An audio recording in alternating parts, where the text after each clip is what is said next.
Thank you. And Ms. Haim, do you have any comment? Yeah, I think first of all, we shouldn't use the numbers that are released in Gaza as the accurate numbers of people killed. The Lancet has made that argument in the spring, and it took the Guardian almost 6 months to make the same point. So we shouldn't wait for the BBC and the Guardians. We should read those outlets that come up with the news, because, of course, one of the ways of submission that our governments are using is actually the media. The silencing of a critique of Israel in the BBC is unheard of. It's, at the same time that, of course, they wouldn't dream of doing this to news about Russia. Yeah, we hear about Russia all the time. Even there are many lies, but the lies of Israel are actually everywhere on the media, on the mainstream media.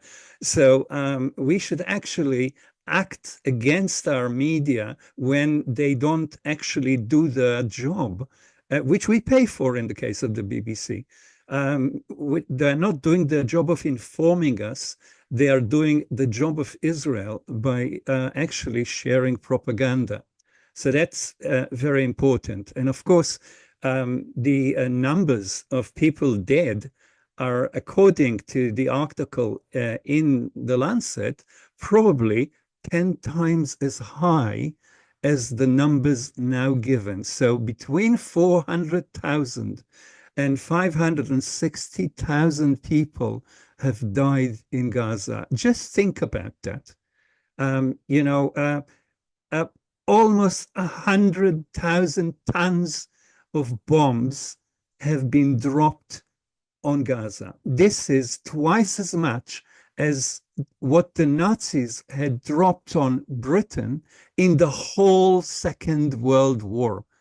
Think about this. This is a small area, size of, Haringey, or, this is a very small area. In this small area live people that even before the 7th of October could hardly stay alive. The Israelis, even before the 7th of October, did not allow enough food, enough water, enough fuel, enough medications into Gaza. So after the 7th of October, this is a campaign of genocide, which is not just with bombs. It's a campaign of genocide with food, with every way. For example, I'm an academic. I want all academics to know that there was a genocidal work against academia. Every single university was destroyed in Gaza. 150 professors were killed. uh, they're not actually fighting Israel. They're actually fighting for knowledge in Palestine. Palestine is a very exceedingly well-educated nation.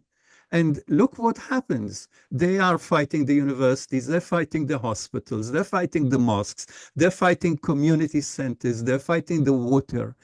So I think we need, as academics, for example, to totally cut links, any links with the apartheid regime in Israel. There is no place where an academic can go to Israel for a conference, can invite people from Israel to a conference, can agree to do research together with Israelis. So there are many avenues that we haven't started even using to stop this madness. And to end up, I want to say this, of course, and I think Kirsten made the point very eloquently. Yes, some people from the West have died, and this is terrible. And, people relate to it immediately in the way that they don't relate to children and babies and men and women killed in Gaza because they are Palestinian Arabs. How terrible is that? That we also share imperial apartheid in the history that our friend from Italy is, exposed. We don't treat the life on the same level that we should. An American, someone from Turkey, the people from the kitchens, World Kitchen Center, etc. Why?